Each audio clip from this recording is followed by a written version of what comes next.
ప్రీతుండగుమా పృథివీశ పోగుచుంటే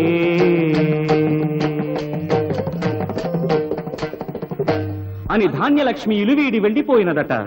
అంతట శని, ఓ మహారాజా ఆశ్రిత భోజ, ఓ మహారాజా ఆశ్రిత భోజ, ధాన్యము నొసగిన చాలా ధనము నీయవలరా, పొరపాటాయను భూసురా సరగున తెచ్చెద ధనము.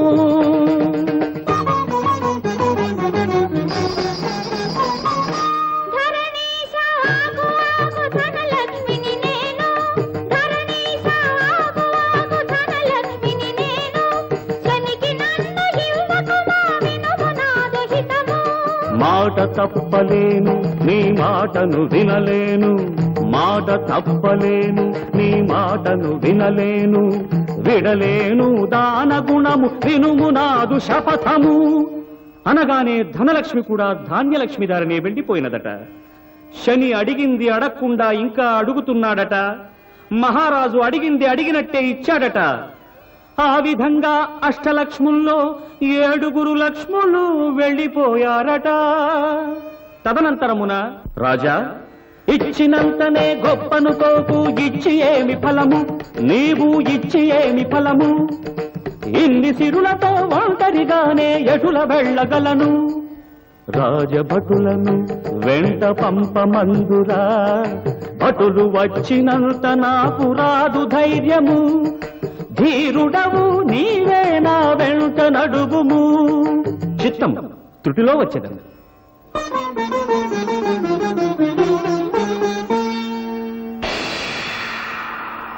ఓయి రాజా, అన్ని లక్ష్ములను నిర్లక్ష్య పరిస్థితివి నీవు, అన్ని లక్ష్ములను నిర్లక్ష్య పరిస్థితివి నీవు, నేను మాత్రము నీకు అండగా ఎలా ఉండగలయో.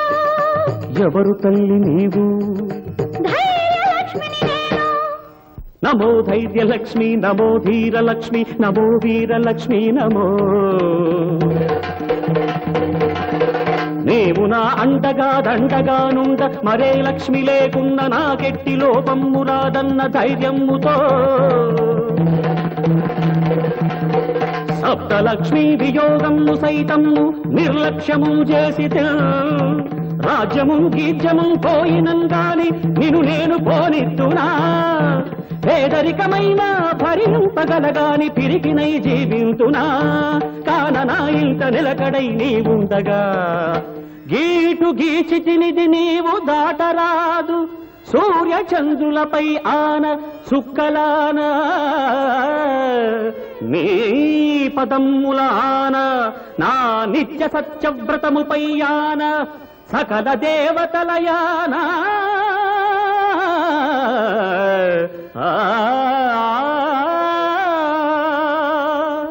అని ధైర్యలక్ష్మినే బంధించిన రాజు ధైర్యమునకు శని గుండె జల్లుమని ఇక తన పని చెల్లదని అదృశ్యుడైనాడట. శ్రీమద్రమారమణ గోవిందో. అటుపైన నగరు విడిచి వెళ్లిన 7 లక్ష్ములు ధైర్యలక్ష్మి లేనందున దిక్కుతోచక భయభ్రాంతులై నగరుకే వెనుదిరిగి వచ్చినారట. ఒక్క ధైర్యలక్ష్మినే కాపాడుకున్న ఆ మహారాజుకు మిగిలిన అన్ని లక్ష్ములు తమంతట తామే సమకూరిన ఈ శుభ సమయంలో శ్రీమద్రమారమణ గోవిందో. మహాభక్తులారా, ఈ సిరికథ మనకు బోధించే మహత్తర సత్యం ఏమిటయ్యా అంటే, భయమే నీ శత్రువు ఓ మనిషి, భయమే నీ మృత్యు, భయమే నీ శత్రువు ఓ మనిషి, భయమే నీ మృత్యువు, కష్ట నష్టములు కలిగిన వేళ ఆపదలేవో పైబడు వేళ, ఉన్నవి అన్నీ కోల్పోయినా ఉండవలసినది గుండె ధైర్యము, ధైర్యమే ఐశ్వర్యము ఓ మనిషి, ధైర్యమే నీ విజయము. హరిదాస్ గారు, మా నాన్న ఎవరో బాగా చితక్కొట్టారు, మీరు మా ఇంటికి వచ్చి ఈ బూదిచ్చి మా నాన్నకి ధైర్యం చెప్పరు? నువ్వు ఎస్ఐ లింగం గారు అమ్మాయి కదా? అవును బాబు. పాపం ఆయన ఎవరో చిత్త కొట్టేశారు. చూడు శీలావతి, అది కూడా పెట్టుకో. బాబు, నువ్వు ఒక్కసారి మా ఇంటికి భోజనానికి రావాలి. తప్పకుండా రారు, తప్పకుండా రావాలి, తప్పకుండా రావాలి. తప్పకుండా అనుగ్రహి. వస్తాం బాబు, వస్తారులే రామ్మా రా.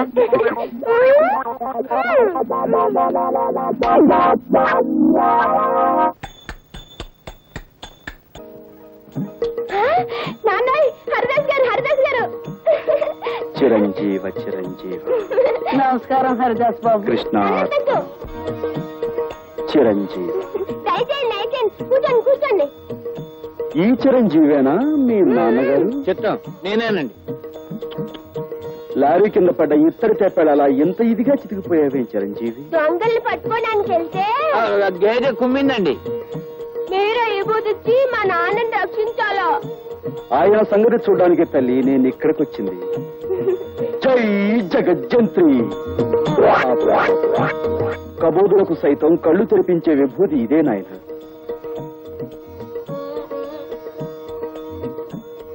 స్వామి, తమరు నిజంగా కలియుగ భగవంతులే. తమరు మా ఇంట్లో ఉంటే సాక్షాత్తు ఆ ఏడుకొండల వాడే మా ఇంట్లో ఉన్నట్టుగా ఉంటుంది. తమరు ఇక్కడే ఉండి తమ విభూతితో ఈ సబ్ ఇన్స్పెక్టర్ ని సర్కిల్ ఇన్స్పెక్టర్ చేయించాలి. ఏది నోరు తెరు. స్పెషల్ బ్రాంచ్ నుండి మిమ్మల్ని అందరినీ ఎందుకు పిలిపించానో తెలుసా? జాకాల్స్ క్లబ్ మీద అనేక రిపోర్ట్స్ వస్తున్నాయి.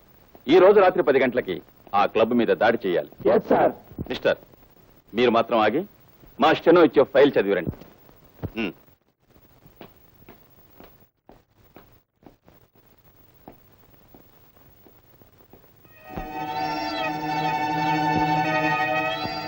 మావయ్య, నీ కాపురం చెడగొట్టానికే నేను నీ మేనల్లుడిగా పుట్టాను. Wait wait wait wait.